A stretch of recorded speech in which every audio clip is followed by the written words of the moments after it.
Assalamualaikum warahmatullahi wabarakatuh. Salam Om Swastiastu, Namo Buddhaya, salam kebajikan. Halo Sobat Hukum, perkenalkan nama saya Ayu Landari. Saya mahasiswi program studi ilmu hukum, Fakultas Ilmu Sosial dan Ilmu Politik, Universitas Maritim Raja Ali Haji. Baiklah, pada video kali ini saya akan sedikit menjelaskan mengenai materi kuliah hukum dagang, tepatnya pada materi hukum kepailitan, di mana video ini saya buat guna memenuhi tugas kuliah hukum dagang tersebut. Untuk mengefisiensi waktu, langsung saja kita simak video selengkapnya. Baiklah Sobat Hukum, kita akan mulai dari apa itu kepailitan. Pengertian kepailitan, di mana kepailitan adalah sita umum atas semua kekayaan debitor pailit yang pengurusannya dan pemberesannya dilakukan oleh kurator di bawah pengawasan hakim pengawas. Sebagaimana tercantum dalam pasal 1 ayat 1 Undang-Undang Nomor 37 Tahun 2004 tentang pengertian kepailitan yang saya jabarkan tadi. Selanjutnya, dasar hukum kepailitan yang pertama yaitu Faillissement Verordening SKBL 1905 217 Junto SKBL 1906 348. Yang kedua, Undang-Undang Kepailitan Nomor 4 Tahun 1998.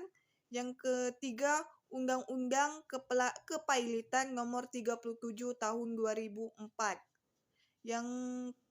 Yang selanjutnya, Undang-Undang Perseroan Terbatas, Undang-Undang Pasar Modal, Undang-Undang Hak Tanggungan. Selanjutnya, tentang syarat-syarat kepailitan, di mana yang pertama yaitu debitor harus mempunyai 2 utang atau lebih dan tidak membayar sedikit pun 1 utang yang telah jatuh tempo dan dapat ditagih. Yang kedua, dinyatakan pailit oleh putusan pengadilan niaga. Yang ketiga, diajukan oleh pihak-pihak yang memenuhi syarat, yaitu yang pertama, debitor atau kreditor. Yang kedua, kejaksaan jika untuk kepentingan umum. Yang ketiga, Badan Pengawasan Pasar Modal atau BAPEPAM jika debitornya adalah perusahaan efek, bursa efek, lembaga clearing dan penjaminan, lembaga penyimpanan dan penyelesaian. Selanjutnya, Menteri Keuangan jika debitornya adalah perusahaan asuransi, perusahaan reasuransi, dana pensiunan, BUMN yang bergerak di bidang kepentingan publik. Selanjutnya, dalam hal permohonan pernyataan pailit diajukan oleh debitor yang masih terikat dalam pernikahan yang sah. Permohonan hanya dapat diajukan atas persetujuan suami atau istrinya yang tercantum dalam pasal 7 ayat 1. Permohonan pailit harus diajukan oleh seorang advokat, yaitu pada pasal 7 ayat 1. Selanjutnya Sobat Hukum, kita akan membahas mengenai pihak-pihak dalam proses kepailitan, di mana pihak-pihak yang bersangkutan yaitu ada kreditor, di mana kreditor adalah orang yang mempunyai piutang karena perjanjian atau undang-undang yang dapat ditagih di muka pengadilan. Selanjutnya, debitor adalah orang yang mempunyai utang karena perjanjian atau undang-undang yang pelunasannya dapat ditagih di muka pengadilan. Selanjutnya, debitor pailit adalah debitor yang sudah dinyatakan pailit dengan putusan pengadilan. Next, kurator adalah balai harta peninggalan atau orang perseorangan yang diangkat oleh pengadilan untuk mengurus dan membereskan harta debitor pailit di bawah pengawasan hakim pengawas. Selanjutnya Sobat Hukum, ada hakim pengawas, di mana hakim pengawas adalah hakim yang ditunjuk oleh pengadilan dalam putusan pailit atau putusan penundaan kewajiban pembayaran hutang. Selanjutnya, panitia kreditor yaitu wakil dari para kreditor yang akan bertindak untuk kepentingan para kreditor. Selanjutnya Sobat Hukum yaitu mengenai tindakan-tindakan hukum setelah adanya putusan pailit. Yang pertama yaitu kurator melakukan pemberesan.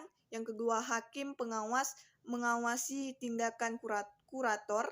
Yang ketiga, dilakukan rapat verifikasi atau pencocokan hutang piutang. Yang keempat, dilakukan rapat kreditor. Yang kelima, atas usulan hakim pengawas, permintaan kurator dan permintaan kreditor, pengadilan dapat memerintah supaya debitur pailik ditahan di bawah pengawasan jaksa yang ditunjuk oleh hakim pengawasan yang terdapat dalam pasal 93. Selanjutnya sobat hukum, yang terakhir yaitu akibat kepailitan, di mana akibat dari kepailitan ini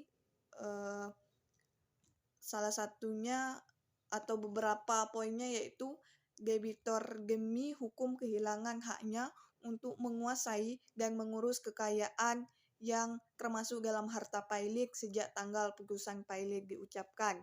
Yang kedua, semua perikatan debitur yang terbit sesudah putusan pailik tidak dapat dibayar dari harta pailik kecuali perikatan tersebut menguntungkan harta pailik. Selanjutnya, upah yang terutang sebelum maupun sesudah putusan pailik merupakan utang harta pailik. Hal ini tercantum dalam pasal 39 ayat 2. Selanjutnya, berlaku penangguhan terhadap pelaksanaan hak tanggungan untuk jangka waktu paling lama 90 hari. Hal ini tercantum pada pasal 56. Baiklah sobat hukum, tadi merupakan sedikit video pembelajaran mengenai hukum kepailitan, di mana saya sedikit menjelaskan mengenai apa itu kepailitan, syarat-syarat kepailitan, dasar hukum kepailitan, tindakan-tindakan kepailitan, dan juga akibat kepailitan. Semoga video yang saya sajikan tadi dapat sedikit bermanfaat untuk para sobat hukum sekalian. Sebelumnya saya ucapkan terima kasih atas segala perhatian. Jika kamu menemukan keadilan, maka disitulah adanya hukum. Salam mahasiswa, salam maritim. Assalamualaikum warahmatullahi wabarakatuh.